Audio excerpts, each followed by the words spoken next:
It began on a Thursday evening, the kind that hums quietly in the background when everything feels familiar, until it doesn't. I was at a small gathering, one of those casual meetups where friends blur the line between jokes, dares, and lighthearted chaos. She showed up late, walking in with that same practiced confidence she always carried. The smile that never quite touched her eyes, the posture of someone who believed the room existed for her entrance. Over time, I'd learned that she thrived on attention, on shaping how others saw her, and tonight felt no different. Laughter rippled the moment she walked in. People leaned toward one another, whispering predictions, waiting for whatever performance she'd deliver next. Then it happened, with dramatic precision. She announced she was breaking up with me.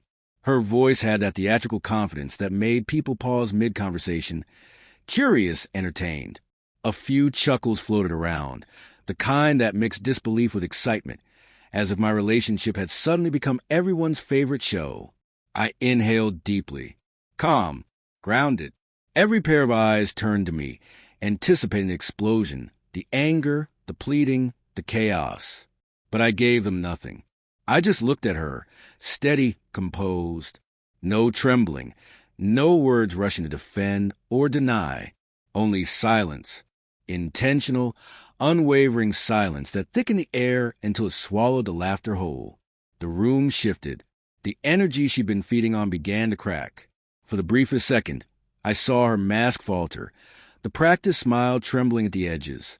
The armor of confidence she brought with her started to crumble under the weight of unmet expectation. People glanced between us, unsure what they were witnessing. Her plan depended on reaction, on spectacle, and I refused to give her one. She tried again. This time her words came sharper, her tone more dramatic, gestures exaggerated, as if she could summon the spotlight back through sheer will. "I can't do this anymore," she said, voice full of mock despair, each syllable heavy with performance. I said nothing. I let her words hang in the air until they lost their power. My silence wasn't weakness, it was control. And in that stillness, the tension thickened. The audience waited for a break, a crack, a spark of emotion. But I didn't move, didn't flinch. The contrast between her theatrical energy and my quiet composure became impossible to ignore. The earlier laughter vanished, replaced by uneasy whispers. The story she tried to direct collapsed beneath its own weight. Finally, I spoke, slow, calm, deliberate. "If this is really what you want, I respect your choice. But I'm not here to perform for anyone." Her expression faltered. Disbelief flickered across her face. The crowd, expecting chaos, found only clarity.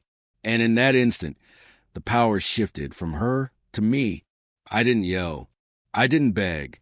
I simply reclaimed control by refusing to participate in the drama she'd scripted.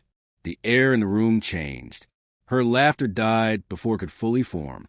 Silence replaced a noise, heavier, sharper than any argument. She froze, eyes darting, searching for proof that her act had worked. But my calm was unshakable.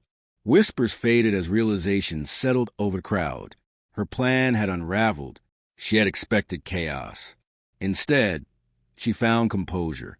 I stepped back slowly, not from anger, but from understanding. There was no need for confrontation. Her performance had collapsed all on its own. It was a quiet kind of power, not loud, not boastful, but undeniable.